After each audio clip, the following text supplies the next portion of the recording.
Parinyo. Ayan ang pangalan ko, Juanito. Parinyo. Yung mga hindi pa nakakakilala ng pangalan ko. Tapos, Matilong, sabi ni Romel. Narinig ko.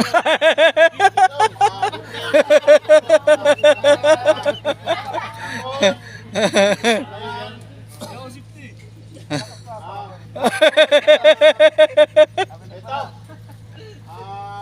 Yung mga bago pa rin, siyempre, bago, unang priority natin yung bago, di ba? Yung mga bago, ng bagong dating ay kailangan natin na madagdagan yung kanilang kaalaman din dahil dati-dati mula 2 taon na tayo dito nakaraang pang February dito, 2 taon na kami doon sa kabila at yung mga nauna 2 taon na. At siyempre yung araw-araw pa naman na halos araw-araw na toolbox ay paulit-ulit lang. Pero hanggang ngayon, bakit kaya? Hanggang ngayon, hindi naman natusunod. Ipinagbabawal ni Mega World ang mag-inom ng alak dito sa barak sa Kasigarilyo. Alam na ng yan, mga una-una pa yan na matagal ko nang paulit-ulit lang din. Ayaw nila na may nag-inuman, ayaw nila na may nagsisigarilyohan dito sa loob ng barak. At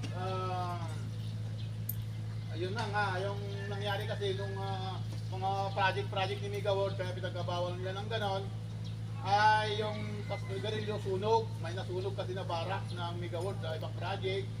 At yung alak naman, may nag-aaway-away pagka nalasing at nagpipikunan, nagbibiruan paglasing, ay siyempre di maiwasan kahit na isang pinggan lang yung kinakainan, yung magkakakurpo ka dyan o ano man. Kapag nalasing at nakulitan, mag-aaway talaga yan.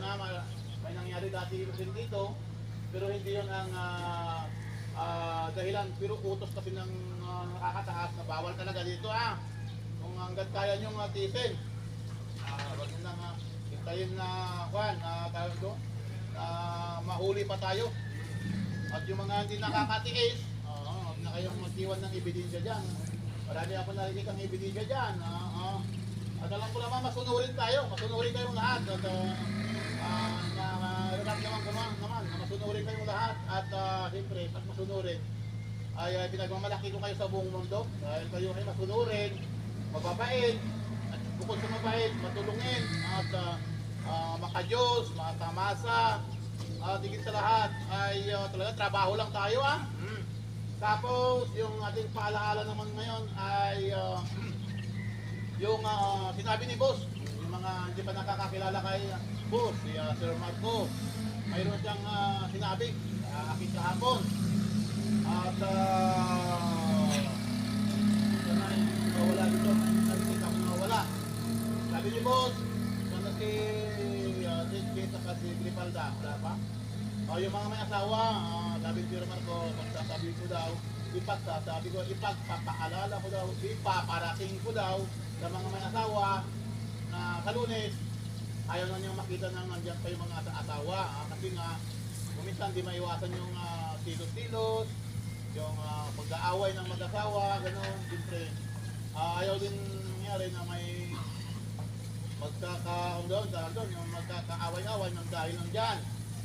Saka daw, baka maraming maingit din, magdala sila ng mga asawa rin nila dyan dahil mayroon na nagdala ng asawa ay baka maingit din yung iba, magdadala rin sila ng mga asawa dyan sa barak. Ayaw ni Sir Marco na may babae dito sa barak. Yun na yung bahala na yun. Basta yung sabi lang ni Sir Marco sa akin, ba't na natin dagdagan? Yung sinabi niya na baka ligawan. Basta sabi niya, ipaparating ko lang. Mga may asawa na sa Lunes ay wala na siyang makikita dito na may asawa pa. Hanap daw na maupahan sa labas kung gusto. Gumawa na lang ng paraan kung may paraan pang maisip. Tapos yung iba naman, yung ibang paalaala natin ay sana pa rin, dito pa rin sa barak mga tayo. Yung mga kalak natin dyan, yung mga upos na ihirapan na siya may kill, kabirtis, na pulot ng mga upos dyan, tuwing maga. Ay, ang dami pa rin nagbibitik ng upos. dyan, lalo namang ano. Tapos pag pumasok ko ang trabaho, iniiwan yung mga upos, mga kanyan, makalat. Bilang upos, yung upos pa sa butik, kalat. Hindi na tawag na pagka may kalat kayo ay, di ba nyo na, mga kaibigan? Huwag nyo nang hintayin sa ipabertis pa ang mamulot sa mga kalat nyo. At palagi na lang siyang nagpupulot dyan. Tapos yung mga ulit, maalala, yung mga ilaw, saksakan. Pagka kasi nakikita ko wala nang tao, may mga andar pa mga electric fan. Bunutin niyo yung mga electric fan na umaandar kasi baka mag-init. Maghapon ng ikot ng ikot. Magkaroon ng tulog tayo dyan sa parang. Yun yung nakaraan, nakita ko sa breaker. Tulog yung breaker. At buti na lang, nakagamak ko. Natulog yung breaker. Sa doon, sa kalikot na magbuwan. Kaya yan mga kaibigan. Pagkalis nyo, punutin nyo yung mga saksakan. Tapos, siyempre, pag binuhos saksakan, itignan nyo kung may mga pa dyan, nakasaksak na mga gamit nyo dyan, rice cooker, baka mamaya rice cooker nyo naiwanan kapag mamadali. Yan, tapos yung sunod naman tayo. Yung sunod, ang ulit ni sabi Sir Bo, Sir Marco, dahil wala pa si Sir Wesley, nabili na rin ka Sir Wesley. Yung yung oras ng break time daw natin, pinapaabot ni Sir Marco. Halimbawa, may break time tayo sa umaga, at may break time din tayo sa hapon. Ang gusto ni Sir Marco, kung nag-aalas 8 tayo ng gabi, o ano man yung overtime natin sa gabi, isa lang yung break time, walang mag-break time ng alas 6, walang mag-break time ng alas 4, walang mag-break time ng alas 5. Minsanan lang daw. Kung alas 4, ang break time, sige alas 4 na lang ang break time, pagka sabay-sabay na lang, wala yung may nag-break time ng alas 3, alas 4, alas 5 o kaya nag-break time ka ng alas 3, mamaya ng alas 4, mag-break time ka ulit. O mamaya ng alas 5, break time ulit kasi nagutom. Ayaw ni Sir Marco yung ganon, mga kaibigan, pagka nag-street tayo, di ang oras natin dyan, 7 to 4. Lumapas sa 4, overtime na yon. Kaya nga, tinawag na overtime kasi straight time yon.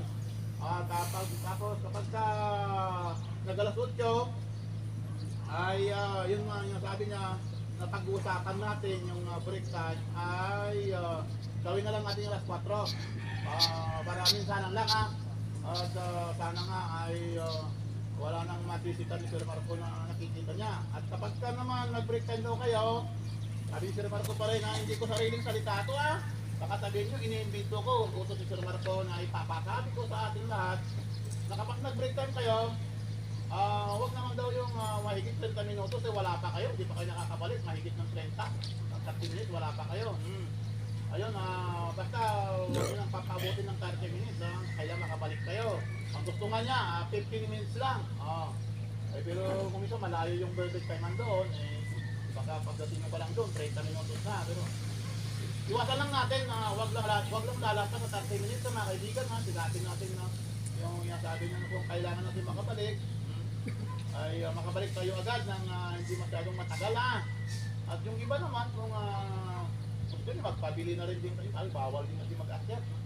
Pagka yung mga pagkain, bawal din kasi doon mag-akyat. Kaya yun, obligado talaga lumabas kayo para magmerienda. Tapos, yung pinapasabi pa ni Sir Marco, yung time in natin, yung time in. Yung time in natin, nag-iikit sa oras. Yung time in natin, ay kapag nag-time in na tayo ng alas 6 dito, ibig sabihin, wala nang abutin ng alas 7, wala pa, diba? Nag-time ka ng alas 6, alas 7, wala pa kayo doon. Ang pasok pa rin natin, alas 7, pagka sinabi na alas 7, nandun na kayo kasi alas 7 ngayong oras ng umpisa. Kaya iba kayo ng oras. Hindi yung alas 7, nandito pa yung iba. Ayaw ni Sir Marco yun, na kapag alas 7, nandito pa yung mga tao sa bara, na nagluluto pa, nagkasain pa. Kaya pagkados tayo bago mag alas 7, pagkatak ng alas 7, nandun na tayo sa site. Kaibigan kasi malayo, naglalakad pa tayo. Yun ang gusto na mangyari. Pagka alas 7 ang pasok natin, kailangan wala nang tao dito pag alas 7. Kasi nga maglalakad pa tayo. Tapos, yung area naman natin doon, paghapon naman, ayaw din niya nung ano, kasi pag uwi tayo ay alas 8, ayaw din niya yung ano, na natatanaw niya sa bintana na wala pang 5:30, alas 8 pa, halimbawa alas 8. O kaya eksakto pala na 5:30, naglalakad na kayo sa kalsada. Ayaw niya yung gano'n na kaibigan. Tago-tago muna kayo doon sa, papalitas muna kayo doon ng ilang oras doon. Pag hindi yung 5:30, nadudungaw niya kayo sa kalsada. Andun na kayo sa kalsada, 5:30 pala. Ayaw niya ng gano'n na kaibigan na iwasan natin yung gano'n. Yung 5:30 na sa kalsada na kayo. Pero may sinasabi si Sir Wesley, kung gusto niyo doon sa Brian yun, natatanaw niya kasi kung nandito sa Philippines, natatanaw niya yung galing sa Brian. Ngayon, nung may sinasabi si Sir Wesley, kung gusto niyo wala nang break time sa hapon, para makababa kayo ng 5:30, iwan ko na wala kayo si Sir Wesley, kaya siya magpapaliwanag sana yun, at siya ang ating project manager. At yung sinabi lang sa akin si Sir Marco ang aking sinasabi at sana ay makadagdag ng kaalaman sa atin yung kanyang sinasabi. At yung isa na lang, kasi marami pang sinabi, pero isa na lang sasabihin ko yung madalas mag-absent. Ayaw niya yung madalas mag-absent. Mga kaibigan, yung halimbawa, mag-absent ka ng Lunes, pasok ka ng Martes, Merkules, absent ka ulit. Yung ayaw niya nung pala-absent. Kasi nga nabibitin yung yung assignment natin, halimbawa yung kwarto, binigyan niya kayo ng 2 tao sa kwarto. Pagka nag-absent kayo, sila ng kwarto kasi nag-ahabol pa sila kwarto. Kaya ayaw niya yung palapin mga kaibigan na. At kung halimbawa may nararamdaman kayo, siyempre niyo ako para may sabi ko sa kanya. Hindi yung pagdating doon, wala. Hindi ko alam kung anong dahilan. Kung napuyat ba siya sa hindi ko alam kung bakit sinanghali na. Maliban lang kung masakit ang tiyan, nagtatai, magsabi para may pagtanggol ko kayo Sir Marco, ha? Huwag lang yung sabi niya na lulubog, bilitaw, parang kanta.